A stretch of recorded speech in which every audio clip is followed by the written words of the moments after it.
Covid duties చేస్తున్నప్పుడు ఆవిడ నా దగ్గరకు వచ్చారు. ఏమని చెప్పారంటే, మేడం మా అబ్బాయికి 2 కిడ్నీస్ ఫెయిల్యూర్ అయిపోయినాయి. ఆ 2 కిడ్నీస్ ట్రీట్మెంట్‌కి ఎక్కడికి వెళ్ళినా సరే అందరూ కోవిడ్ ట్రీట్మెంటే చేస్తున్నారు కానీ మా అబ్బాయికి ట్రీట్మెంట్ చేయట్లేదు. మరి ఏదో ఒక విధంగా మీరు కొంచెం సిఫార్సు చేస్తే, మీ పై అధికారికి సిఫార్సు చేస్తే మా అబ్బాయిని అడ్మిట్ చేసుకొని, బెడ్స్ ఖాళీ లేవు. 2 కిడ్నీస్ ఫెయిల్యూర్ అయిపోయిన పేషెంట్‌ని అడ్మిట్ చేసుకొని అక్కడ పెట్టుకొని ఎలా చేస్తారు? చేయలేని పరిస్థితి. నేను అంటాను, ఒకసారి డాక్టర్ గారిని అడిగి చూస్తానమ్మా అన్న. డాక్టర్ గారిని అడిగితే డాక్టర్ గారు అన్నారు, 2 కిడ్నీల ట్రీట్మెంట్ ప్రస్తుతానికి మనం స్టార్ట్ చేయాలి అని బేసిక్‌గా ఒక రోజుకి 24 గంటలకి 1.5 లక్షల రూపాయలు అవుతాయి. కార్పొరేట్ హాస్పిటల్ అది.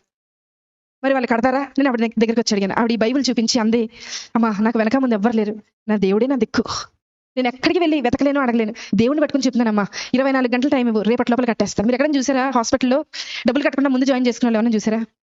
ఆవిడ రిక్వెస్ట్ మేరకు పై డాక్టర్తో రిక్వెస్ట్ చేస్తే జాయిన్ చేసుకున్నాం. సరే, ట్రీట్మెంట్ జరుగుతుంది. చూస్తూ ఉన్నా.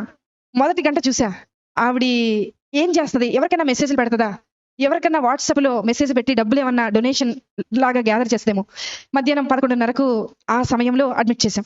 12:30 అవ్వింది. అందరినీ అడిగా, ఆవిడ ఉన్నారు కదా, ఆవిడ ఏం తిన్నారో ఒకసారి అడుగుతారంటే మా నర్సులు అందరూ అన్నారు, మేడం ఆవిడ మోకరించింది, ప్రార్థన చేస్తుంది, అసలు మేము వెళ్తున్నా పక్కకి తప్పుకోవట్లేదు మేడం, మేము అలాగే ట్రీట్మెంట్ చేసి వచ్చేస్తున్నాం అన్నారు. సరే, ఆవిడని డిస్టర్బ్ చేయదు. మధ్యాహ్నం 1:30 అయింది, చూశాను ప్రార్థన చేస్తుంది. సాయంత్రం 4:30 అయింది, చూశాను ప్రార్థన చేస్తుంది. రాత్రి 6:30 అయింది, చూశాను ప్రార్థన చేస్తుంది. రాత్రి 9:30 అయింది, చూశాను ప్రార్థన చేస్తుంది. రాత్రి 11:30 అయింది, అంటే ఆవిడ మోకరించి 12 గంటలు అవుతుంది, ప్రార్థన చేస్తుంది. 1:30 రాత్రి, 1:30 అర్ధరాత్రి ప్రార్థన. ప్రొద్దున 4 నెక్స్ట్ డే స్టార్ట్ అయిపోతుంది, రౌండ్స్ స్టార్ట్ అయిపోతాయి, సెక్షన్ స్టార్ట్ అయిపోతుంది, అన్ని స్టార్ట్ అయిపోతాయి, ట్రీట్మెంట్ స్టార్ట్. మాకు స్టార్ట్ అయిపోయింది కానీ ఆవిడకి మాత్రం ప్రార్థన ఎండవల. 7:30 ప్రార్థన. మరుసటి రోజు 8:30 ప్రార్థన. 9కి బిల్ వచ్చేస్తుంది జనరేట్ అయ్యి, ఆ రోజుకి డే స్టార్ట్ అవ్వాల్సిన బిల్ వచ్చేస్తుంది. బిల్ వచ్చింది. అందరు పేషెంట్స్ రౌండ్స్ అయిపోయినాయి, ఈవిడ దగ్గరికి వెళ్ళాలి.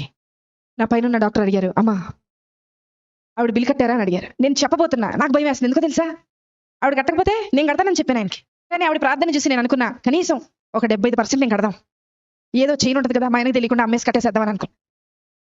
తెలిస్తే ఒప్పుకోరు కదా అనుకున్నా. ఆవిడ దగ్గరికి వెళ్తున్నాం, స్థలం లేక స్టెప్స్ కింద పెట్టారు, ఒక స్ట్రక్చర్ వేసి అబ్బాయికి ట్రీట్మెంట్ చేస్తుంది. అక్కడికి వెళ్ళేలోపు, అడుగు అక్కడికి పెట్టేలోపు డాక్టర్ గారు అన్నారు, నా పక్కన డాక్టర్ గారు అన్నారు, మేడం హాస్పిటల్ అని అన్నారు. చెప్పండి సార్, ఏదో మీరు చెప్తారు అంటే ఇంకా కొంచెం టైం దొరుకుద్దేమో, ఏదైనా ఆన్సర్ ఆలోచించి ఆయనకు చెప్తాం, ఎందుకంటే ఆవిడ ఇంకా కట్టలేదు, ప్రార్థన అవ్వలేదు ఆవిడ అక్కడ. అంటే ఆయన అన్నారు, మేడం యాక్చువల్గా ఈరోజు మా అమ్మగారు చనిపోయి 10 సంవత్సరాలు అవుతుందండి, ఈరోజు 10వ సంవత్సరం వర్ధంతి, వాళ్ళకి చెప్పేయండి మేడం, వాళ్ళకి ఫ్రీ ట్రీట్మెంట్ చేసేద్దాం, వాళ్ళ దగ్గర రూపాయి కూడా తీసుకొస్తాను.